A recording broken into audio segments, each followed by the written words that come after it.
Hello, here's another video I wanted to do. I was talking with a guy at school, Tomas a while ago, and he said if I start a YouTube channel, I need to do a Michael seal of approval.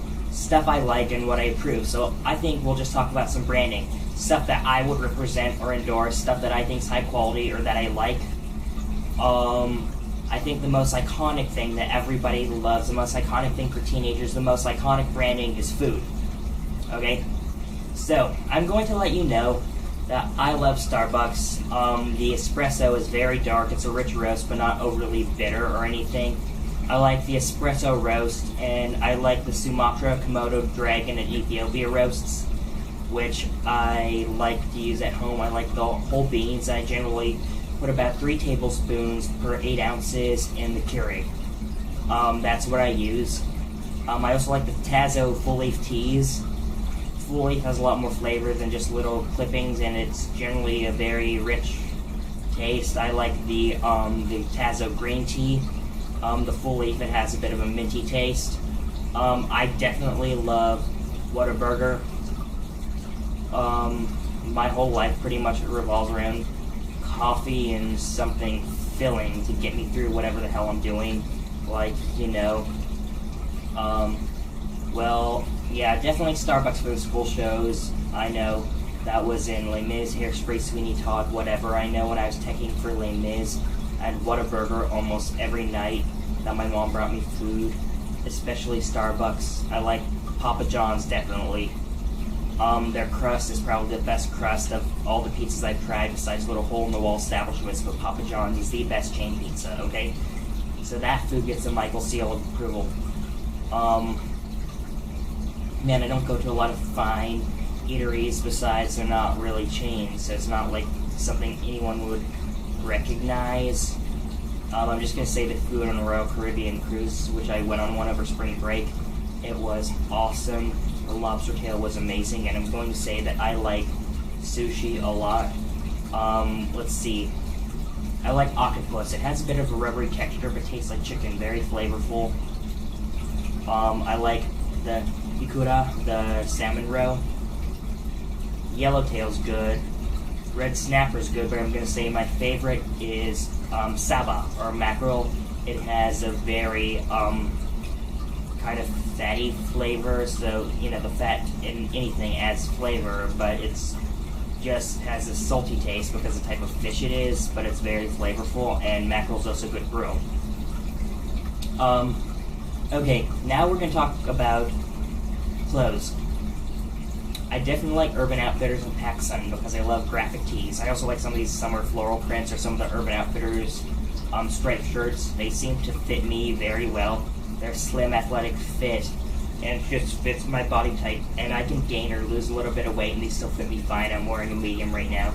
I like these chinos from Urban Outfitters, and I also like the proportions of the ones from H&M, which there's a new one in La Cantera now, and I like the ones from PacSun, which are very skinny and seem to look like skinny jeans, even though they're not denim.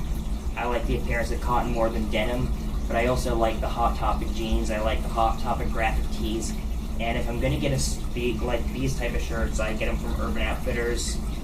I get some of the button-downs from Target because they fit me, but the V-necks seem to be a bit wider and straighter, but I think these Urban Outfitters ones have a bit of a taper, which looks better. Okay? So those get the Michael seal of approval, which again, this video is the idea of Tomas. If you're from my school, you know who Tomas is, and he's hilarious, and I think he's a genius. Shout out to Tomas.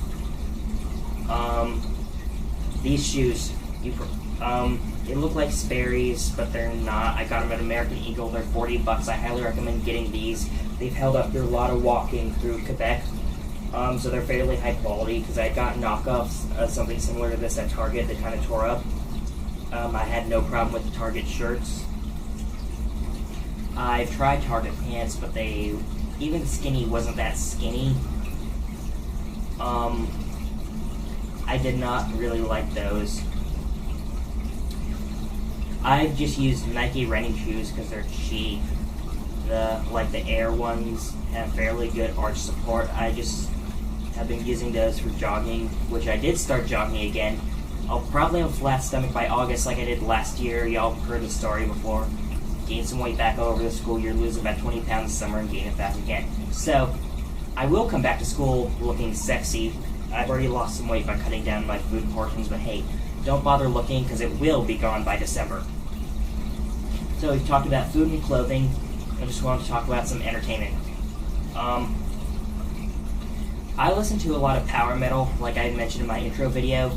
Power metal is like classically influenced metal, so it's very melodic. Use a lot of classical chord progressions. You can hear kind of baroque-like melodies in the lead guitar. A lot of times it's harmony with the voice. So I want to address, like I did in the intro video, I love Versailles Philharmonic Quintet. I've listened to the demos on iTunes from their album. I've only bought one album so far, but I have like $50 in iTunes gift cards. I'm probably going to buy another album. But I like Versailles Philharmonic Quintet. Most people refer to them as Versailles. Their melodies involve Baroque-influenced melodies, along with some more contemporary heavy metal harmony in the guitars with some of their chords. They use a lot of non-standard tuning, a lot of drop E-flat, a lot of drop D-flat, that kind of thing, and a lot of their melodies revolve around chromaticism. It's just really complex. They have a lot of keyboard, synth, harpsichord sound. They're very complex. I'm going to say I really like Orion, the instrumental by Metallica. It has some good Baroque sounding melodies. I'm going to say Eminem, again, I mentioned I like him in my intro, I believe. He uses a lot of fairly complex vocabulary and kind of twist the words so they rhyme. Like, you know, I mentioned cranium, thinking like Canalian, stuff like that. Mostly in entertainment, I'm talking about music. A lot of movies have not really impressed me, but I'm going to say second Hunger Games I liked, and the first one, it seems to bring attention to the theme, which is the political situation, saying that in order that there has to be a certain amount of political balance to keep people from uprising. You know, get too depressed, they rebel. They get too happy, they rebel. And, you know, like the hope of winning is like the hope that keeps them from rebelling, but then you crush the hope so it doesn't get too high. That's a great political theme. I'm going to say I was fairly impressed with the Hunger Games. I love the Harry Potter books, very well developed plot. I love how she will reference something from very earlier books in a later book, but the movies did not impress me. To talk more about music, again with power metal, if we're talking about melodic harmonized guitars, I definitely like Angra and Iron Maiden. I tried Rhapsody, but it just sounded a little bit too folky, maybe. I did not like Rhapsody as much, anyway. I do listen to some Evanescence. I like Nightwish. They did a cover of Phantom of the Opera, the musical version, which was gorgeous. Tarja has excellent vocals. Sadly, Tarja does not sing for them anymore. I definitely like Epica. It's more orchestral. It uses like string ensembles and stuff in place of electric guitars, less electric guitars, but using very metal chord progressions, power chords and stuff. It sounds very powerful and very metal, with occasional death grunts or screamo and soprano vocals, as much power metal does. Let's see. I have yet to watch Frozen. I'm getting to that. I'll probably do a Frozen review once I watch it. But we can talk about Let It Go. That was a good song. Indina has great vocals. Just a lot of expression, a lot of dynamic range. But the composition, the opening chords are power chords, so it's probably one of those contemporary songs composed by guitarists. Not that that's bad, because it still sounds good. The piano melody was pretty but typical, but I love the use of French horn as non-harmonic tones throughout the middle of the song, and the bass riff was based on some more complex arpeggios with sevenths, and it was very pretty. Maybe a full review of Frozen later, but we can talk about some animes. I love Death Note. There's so many subplots that were so intricately developed and bound the story together. It was amazing. I've got another bit of a segment I want to do on Death Note later. There's Sword Art Online, sci-fi, fantasy, romance. You know, the guys get caught in a game, and if you die in the game, you die in real life. I like the plot wasn't extremely complex, but I like the idea, and that they kind of wove some romance into it, and kind of a bit of that PTSD type thing. Like, after the kid's friends die, he's kind of traumatized. Yeah, the main character, his name is Kirito. I really do like that anime, even though it wasn't as complex.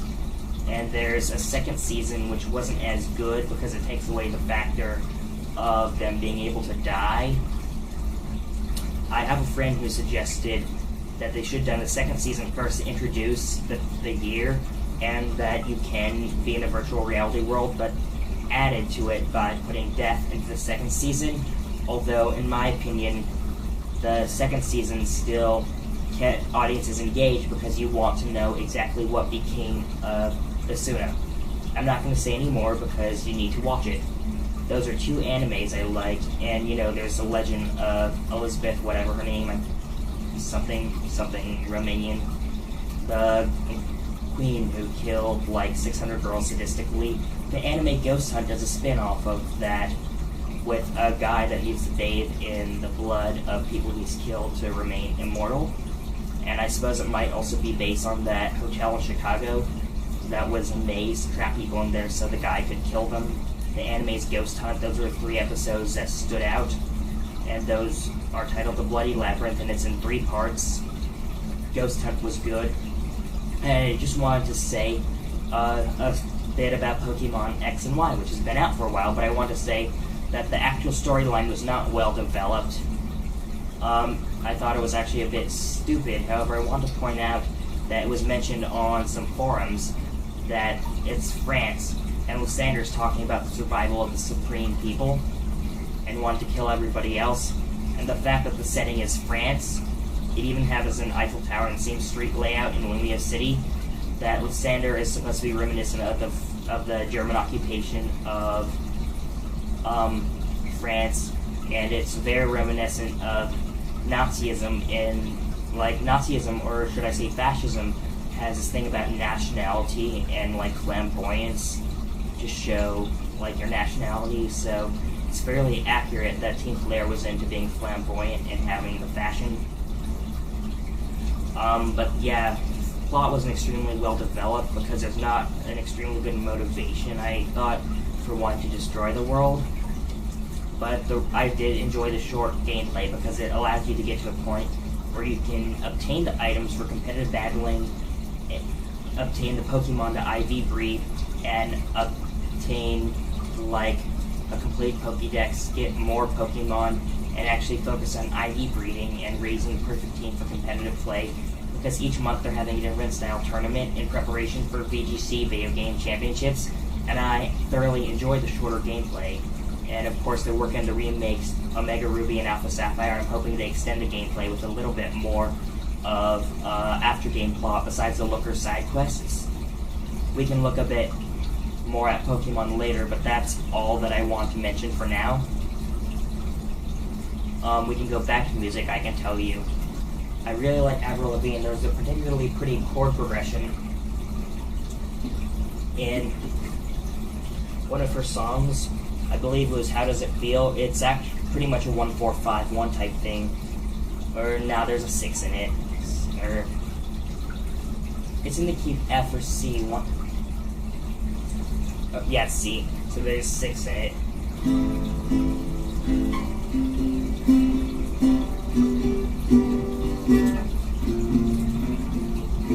Something like that. So you have A, C, G, F, C, and it resolves at C. It's a bit unusual going 4-1. That's a plagal cadence. You know plagal if you go to a Catholic church because the Amen is always like, Amen. Yeah, that 4-1's plagal.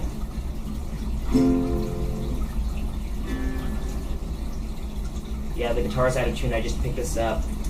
But I like Avril Lavigne. The guitar parts are not really complex, but she's a good singer. I've seen some of her live performance on YouTube. She can deliver a fairly consistent live performance, and a lot of the lyrics deal with topics that a lot of young girls could possibly relate to if they've been in those situations. I just want to say that there's some content for boys like girls I like, even though they're not the best pop punk band. I thought holiday was kind of maybe nostalgic for some young people. But by far, Blink-182 is gonna rule the pop-punk world because the drum parts are so complex. There's a lot of rudiments, very fast playstyle, lots of syncopation, offbeat stuff. And Travis Barker is amazing, and he seems to carry the band because their guitar parts are fairly basic. Like in their guitar parts, there's a lot of dominant tonic relationship.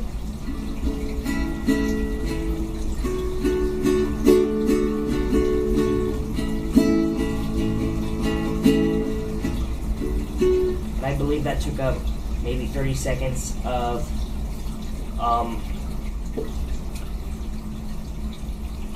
something midnight, whatever, from the album Neighborhoods. There might have been a G in there because G goes to D.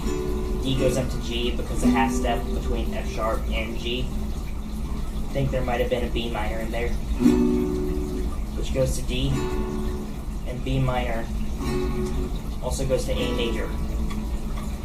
Something like that. Now there's F sharp majors a lot. These are the same chords that other pop punk bands like Boys Like Girls, We the Kings, Blink-182 are going to use. It all sounds like standard tuning because there's nothing extremely low. I mean, drop E flat might be like this. Go to drop. We can keep dropping this lower. That's just a bit of like, this was not meant necessarily to be serious, but just because Tomas recommended it, I know people are going to take me seriously, so yeah.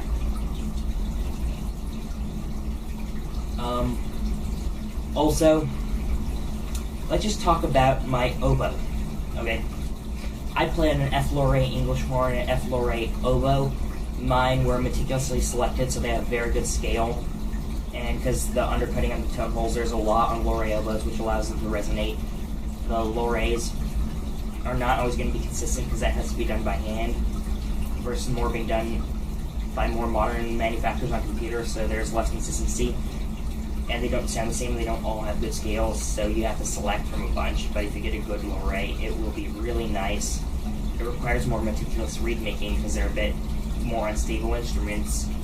But I'm playing on a lower A and I have no problems, except the second octave of my English horn is flat, but that's attributed to the lower A manufactured vocals, which suck. I'll probably be getting a Fox, a Laubin, possibly a Lippmann, now called Dallas, the Dallas number 7. They all hold the pitch up on the second octave fine. I've had too many professionals say that the Hinneker vocals do not hold the pitch up well. So yeah, I play a lower A, but I've played the Rosewood Bulgaroni oboe, which resonates beautifully. It has an amazing scale, better than a lower A. Not the Musa. I've heard that the Musa has the same problems as AK lower A, which was modeled off of. Yeah, mine are AK, but it was modeled a little bit too closely, if you know what I mean. Go with the Opera. Rosewood resonates beautifully. Grenadilla's going to have a bit more projection. Musa English horns are much like lower A English horns, not the Opera English horn, the Musa, but don't use the Bulgaroni vocals. Again, they suck because they copied lower A bit too closely. Haworth is amazing, but it's expensive. Nice dark sound, very even scale, very free blowing, add a lot of resistance. The Haworth XL is the way to go for an oboe, but the English horns are a bit too dark, they blend too well, and so you want a brighter English horn, like a lower A, a Musa, or a Buffet that's going to allow you to project a little bit more. As far as oboes, the best scale I've tried is on a Buffet or a Yamaha. The Buffet green lines worth a look, but post-2010 ones where their green line material was improved. The green line has a very good scale and much more undercutting than Yamaha, so it resonates and it tends to have a brighter sound than even a lower A, which is fairly bright. I do not like the lower A Royals. They're flat, a little bit flatter and too dark. Again, I'm not allowing for a change in tone color, which oboists need. And the Yamaha oboes have the best scale of all oboes because the little undercutting, but they don't resonate the same way as other oboes. And because of the lack of undercutting, it's easy to blow too much or blow too hard. That sounds kind of bad. But yeah, a lot of it's in how you make your reed and allow it to resonate with a loose mouth. But if you can get over that, they're much like the Laureate B series, and they're beautiful instruments, dark, A lot more of it has to be in the reed, but they're not as sensitive to stability. You just need a responsive resonant reed on a wide shape. But those are beautiful. So yeah, I just wanted to talk about oboes and English horns a bit. Use the KGE student reeds. I like them better than the pro reeds because they're a bit thicker and allows you to do more customization because they're not hand finished, which I like being able to do customization myself. KGE student reed is available through Inaleti. This has been the segment of Michael's seal of approval. Again, looking in the camera so you don't get a crotch shot.